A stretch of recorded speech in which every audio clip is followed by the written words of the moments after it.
Bonjour à tous. J'aime les journées d'études organisées par le RPH. Elles mettent à l'honneur la clinique du partenariat et rappellent la richesse de cette stratégie clinique. Si vous souhaitez vous procurer les ouvrages nés de ces journées, cela est possible à l'entrée de la salle avec mes collègues. En 2021, une première journée avait été organisée entre neuroradiologues et psychanalystes. En 2022, c'était au tour des sages-femmes de nous faire l'honneur de nous parler de leur clinique. Enfin, en 2023, le partenariat possible avec les chirurgiens avait été travaillé. Les hors-séries de la revue de psychanalyse et clinique médicale du RPH vous permettent d'accéder à la richesse de ces journées passées. Aujourd'hui, nous avons le plaisir d'accueillir à nouveau nos collègues chirurgiens. Un mariage heureux peut avoir lieu entre, d'une part, le chirurgien spécialiste de l'organisme et le psychanalyste spécialiste du corps et des enjeux inconscients. La journée de juin 2023 l'avait joyeusement montré. Dr Vladimir Mitz avait évoqué la difficulté de dire à un patient qui vient se faire opérer d'aller voir un psychanalyste. Bien que le chirurgien représente un vecteur puissant, selon ses termes, dans la mise en place de ce que Fernando de Amorim nomme codification du transfert, Dr Mitz a aussi mis en lumière combien cette opération pouvait s'avérer délicate. À travers deux cas cliniques au sein desquels il était question de souffrance psychique et de demande de chirurgie. Enfin, il avait souligné que le chirurgien n'est pas formé à l'écoute, mais à manier un bistouri. D'où l'intérêt du travail en partenariat où chaque professionnel spécialiste de son champ de compétences peut travailler avec le patient. Dr Rami Selinger, en rappelant les paroles de Raymond Villain, transmettait le même message. Chacun fait ce qu'il sait faire. Dr Selinger nous avait présenté sa clinique des troubles fonctionnels de la main du musicien, ainsi que des particularités du transfert dans la pratique de la chirurgie esthétique.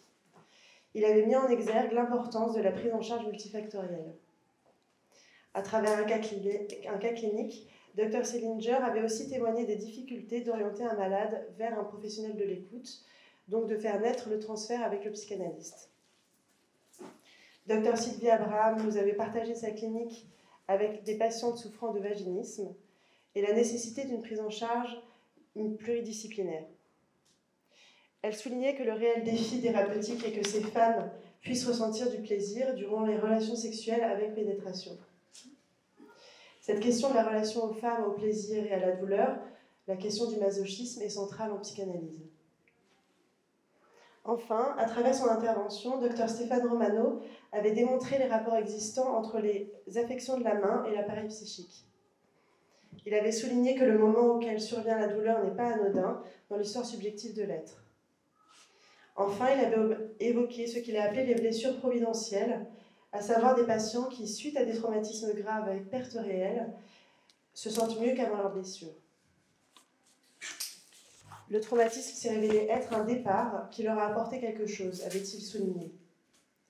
Cela ne va pas se rappeler ce qu'Amorim nous enseigne, à savoir que certains êtres qui n'ont pas accès au symbolique payent la livre de chair en passant par le réel, ce qui se matérialise par des maladies organiques ou des accidents. Dr Romano, en partageant une expérience personnelle, l'a très joliment dit. J'ai l'impression que pour ces patients et pour moi, c'est comme si d'une certaine manière, avant nous n'avions pas fait le lien entre notre psyché et notre corps, et que l'accident permet justement de comprendre ce lien. Il évoque une réconciliation entre le corps et la psyché. Or, l'accès à une telle interprétation suppose une certaine intimité avec soi-même, proximité qu'une cure psychanalytique peut offrir à l'être qui s'y engage. Enfin, Dr Romano nous avait enseigné que, contrairement à ce qui peut être préjugé, le chirurgien peut être proche de la dimension psychique. Amorim nous apprend que le psychanalyste ne peut se désengager de sa responsabilité vis-à-vis du corps et de l'organisme. La psychanalyse prend en compte la dimension de la pulsion et son influence dans la formation de la maladie. Le but du travail avec le malade organique sera de corporifier l'organisme, ce qui passe d'abord par une fantasmatisation de l'organisme. L'accès de l'être à son monde psychique, à ses relations aux organisations intramoïques, ainsi qu'au fantasme et sa traversée, est ce qui est visé. Le psychanalyste prend au sérieux le discours du malade sur sa maladie. La fantasmatisation de l'organisme est une façon qu'a l'être de donner sens à sa maladie, en passant par l'imaginaire. Il appréhende le traumatisme en interprétant pourquoi telle maladie, chez lui, à tel moment précis de sa vie. Ce sens causal donné à la maladie s'appuie sur le transfert, qui naît de l'intérêt qu'un autre supposé savoir porte sérieusement à l'être, en écoutant ce qu'il a à dire, et ce sans jugement. La fantasmatisation de l'organisme n'est pas suffisante. En effet, ce n'est que par la corporification de l'organisme que l'être va envelopper l'organisme par le filet du symbolique. Celle-ci est le fruit de la castration symbolique. Je vous énumère rapidement plusieurs concepts qui seront largement développés toute la journée. Amorim considère la maladie comme un appel. Cet appel sous-tend une demande qui ne peut accéder au statut symbolique et qui se représente à travers la maladie. Cet appel justifie la présence du psychanalyste auprès de l'être en souffrance et son travail en partenariat avec le chirurgien. L'être est noyé et perdu dans la maladie. Un être atteint d'une maladie peut être obsédé par ce qui lui arrive. La maladie devient un objet de fascination et peut servir des bénéfices secondaires. Le travail psychanalytique permet de reconnaître et de dévoiler la structure et les enjeux cachés par la douleur organique. Cela décolle le malade de ce qu'il limitait à la dimension organique. Ce n'est que dans la position de psychanalysant que l'être peut construire des paroles vraies concernant les enjeux de sa maladie. Il cesse d'être omnibulé par l'aspect organique et médical pour questionner ses relations au désir et à la jouissance. Ce changement de position favorise la guérison. Ce travail en partenariat est porté par la distinction fondamentale que propose Amorim entre corps et organisme. Les enjeux de la maladie se saisissent difficilement sans cette distinction, qui révèle son importance tant d'un point de vue théorique que clinique. En effet, les stratégies cliniques ne seront pas les mêmes qu'il s'agisse d'une souffrance corporelle ou d'une maladie organique, la seconde nécessitant une intervention du médecin, parfois en urgence lorsque le pronostic vital est engagé. Pendant que le psychanalyste travaille avec le malade, le médecin travaille avec la maladie. Il y a d'une part une logique cellulaire et organique, et d'autre part une logique inconsciente. Les deux sont à prendre en compte pour la guérison. Amorim avance que quand la libido ne peut se représenter par la chaîne signifiante, elle s'écoule par la bucca, sous forme de symptômes corporels, ou, si la souffrance insiste, par l'ouverture de 32, sous forme de maladie organique.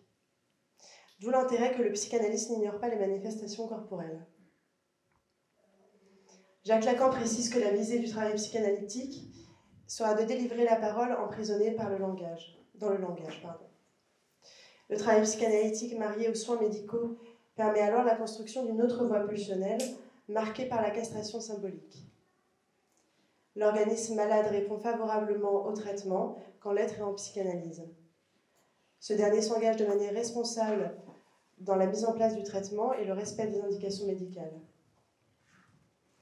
Par ailleurs, une maladie peut être un repère dans la vie d'un être. Lui enlever sans un travail psychique comporte des risques. L'un d'eux est le délire pour les patients de structure psychotique. Plus globalement, la maladie est la voie que la libido avait choisie pour circuler. Leur retirer la maladie, c'est leur retirer leur langue, précise Amorim. Au même titre qu'un symptôme est une création que l'être avait construite pour tenir, la maladie a des fonctions dans l'économie psychique de l'être. Cela ne veut pas dire qu'il faut se dérober face aux êtres qui souffrent de leur corps et dans leur organisme, mais prouve bien que la clinique du partenariat s'avère indispensable. Les professionnels qui s'engagent dans la clinique du partenariat reconnaissent humblement la limite de leur champ de compétences. Comme le rappelait Dr Selinger lors de notre dernière journée d'études, elle est une manière de naviguer ensemble. Cela offre un meilleur traitement qui responsabilise le patient, ce qui en fait une clinique digne et humaine. Je vous remercie.